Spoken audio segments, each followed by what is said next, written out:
நடிகர் சியான் விக்ரம் மற்றும் மாவீரன் இயக்குனர் மடோன் அஸ்வின் இயக்கத்தில் உருவாகும் சியான் 63 அதிகாரப்பூர்வ அறிவிப்பு வெளியாகியுள்ளது. விக்ரமின் நடிப்பில் ஒரு சில மாதங்களுக்கு முன்பு தங்கலான் திரைப்படம் வெளியானது. பாட் ரஞ்சித்தின் இயக்கத்தில் மிகப்பெரிய எதிர்பார்ப்பிற்கு மத்தியில் வெளியான இப்படம் கலவையான விமர்சனங்களை பெற்றிருந்தாலும் வசூலை பொறுத்தவரை தங்கலான் ஒரு வெற்றி படமாக அமைந்தது. சியான் விக்ரம் தற்போது வீரதீர சூரன் என்ற திரைப்படத்தில் நடித்து முடித்துள்ளார். இப்படத்தின் டீசர் கடந்த வாரம் வெளியாகி மிகப்பெரிய அளவில் ரசிகர்களிடையே வரவேற்பை பெற்றது. இதன் காரணமாக வீரதீர சூரன் படத்தின் மீது மிகப்பெரிய எதிர்பார்ப்பு ரசிகர்களிடையே இருந்து வருகின்றது.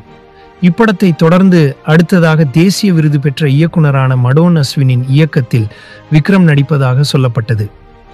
தற்போது அந்த தகவல் அதிகாரப்பூர்வமாக அறிவிக்கப்பட்டுள்ளது.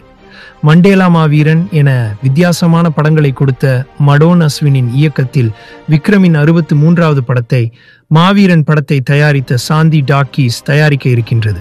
இதன் அறிவிப்பு தற்போது வெளியாகி இருக்கிறது. அது மட்டுமின்றி மேலும் பல இளம் இயக்குநர்களிடமும் நடிகர் சியான் விக்ரம் கதை கேட்டு வருவதாக தகவல்கள் வருகின்றன.